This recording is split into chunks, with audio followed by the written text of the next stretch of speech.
and long-term oriented as Varys. I think he had a couple different kind of options for what he and Illyrio were planning.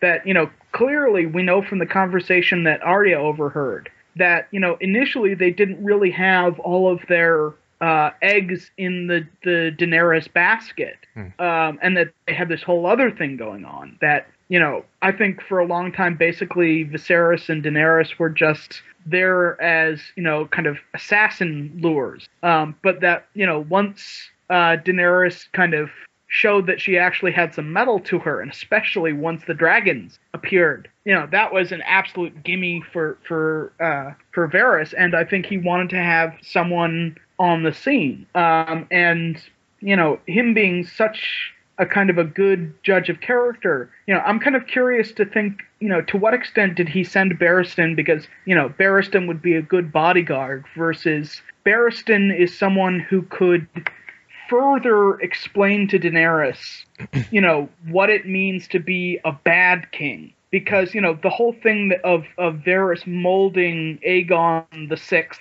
to be the perfect ruler for the realm, he was, by contrast, extremely hands-off with the other two. And I wonder if this is like his kind of first feelers towards, seeing what kind of a ruler this woman with dragons is going to be.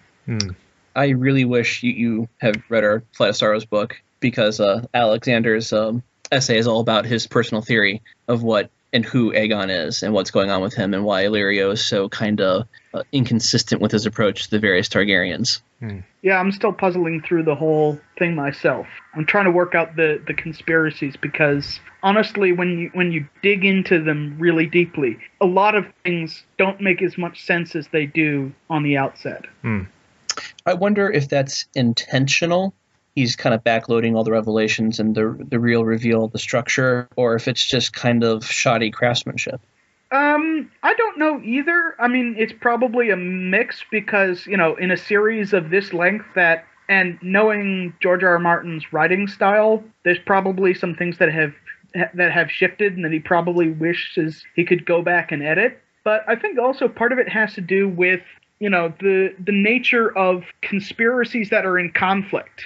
Varys is trying to do his thing, but at the same time, there's other conspiracies that he has to react to as they change his event. And, Littlefinger does the same thing, Doran Martell does the same thing, etc., etc., etc. So I think a lot of the inconsistencies have to do with reacting to events not always in the best way that you'd want to. And especially in Varys' case, I think he's a stickler for contingency plans. I always get the feeling that Littlefinger is like a jazz soloist. He's all about the improv, and he's about following his instincts, whereas Varys is very much a classical composer. He likes, everything to be worked out long in advance, and, plans for every kind of conceivable arrangement. Nobody's perfect, and so they make mistakes and they react to what's happening. But it's amazing how the Varys and Littlefinger have had such an effect on the entire plot of the series. They're really leading to huge consequences down the line here. So yeah, definitely. At the same time, one of the sort of the fascinating things is, looking for the silences where they screwed up. Like, I kind of wonder, given Varys's whole thing about the good of the realm, like, what the hell was he doing winding up Aerys II? Yeah. Like, because that seems to me that he kind of made things really worse. And was that part of a really cold-blooded attempt to, remove the Targaryens and get his hand on a Targaryen heir that he could mold? Or was it just that, he was kind of in the same situation that all of the other small council members were in that, he's doing his job and all of a sudden, an absolute monarch goes insane. Likewise, like Littlefinger, the thing I always go back to with Littlefinger is why the hell did he label the Tyrion Lannister as the owner of the dagger? Like, that was the moment where he nearly, ended his own life. For my money, that's actually pretty obvious, I think, at least. I think he definitely knew the personalities of the leaders of Houses Stark and Lannister, and knowing just kind of, if you will, the overarching trajectory of those two houses. I think he deliberately got the Starks, put them down south, deliberately interjected them together in this combustible mix. And I think he definitely wanted war. He definitely wanted chaos. He definitely wanted an abyss to open up that he could slip into.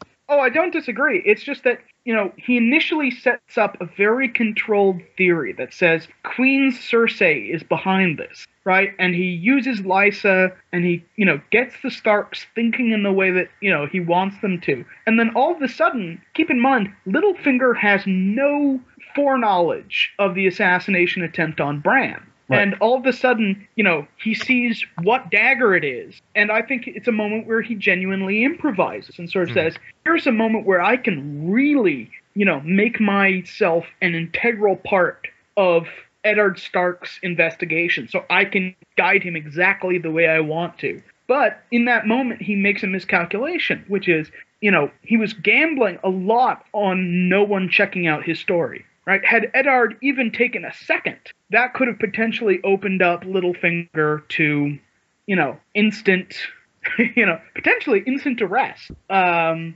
he got away with it. He gambled, and he gambled correctly. But I don't think Varys would have done that in a million years.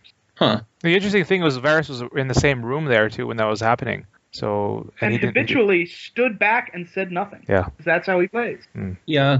Although I suspect that Littlefinger did that deliberately. I mean, you're right. There's obviously no way he could have had foreknowledge. But seeing the opportunity, I think he saw it as yet another way of throwing gasoline in the fire and helping speed up what eventually became the War of the Five Kings. Littlefinger was rushed to get things going compared to Varys. He's speeding up, and Varys is trying to slow things down.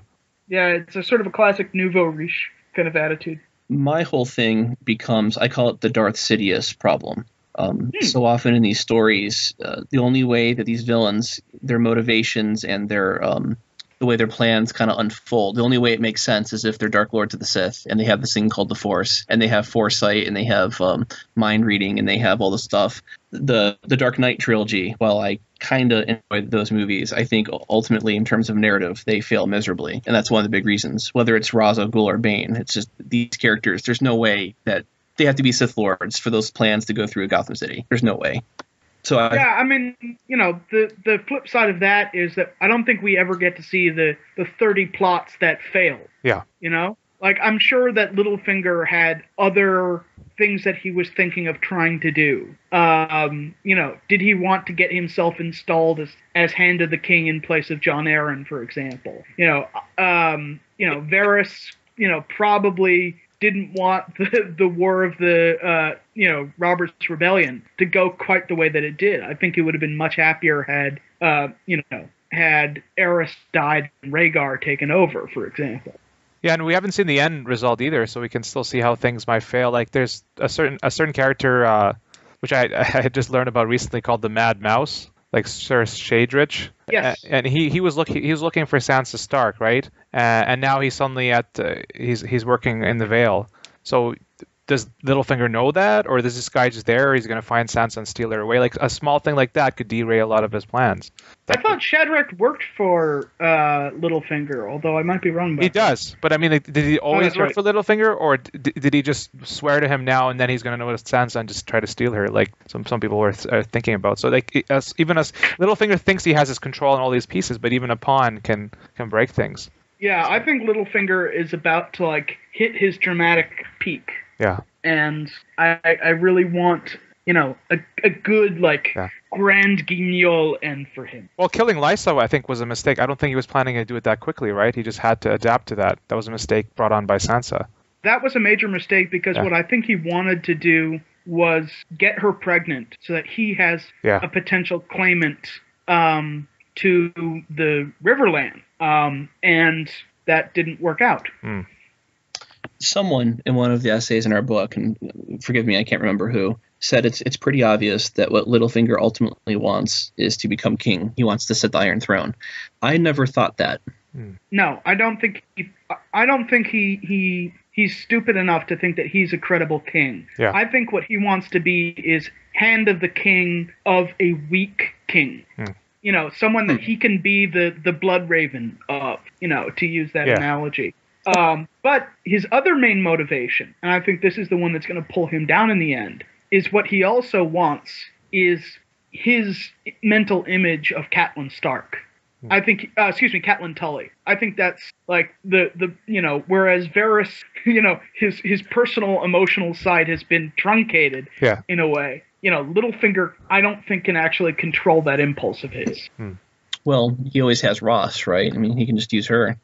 I don't think Roz does it for him, honestly.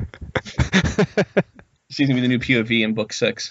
Oh God, no. Oh, that would be horrible.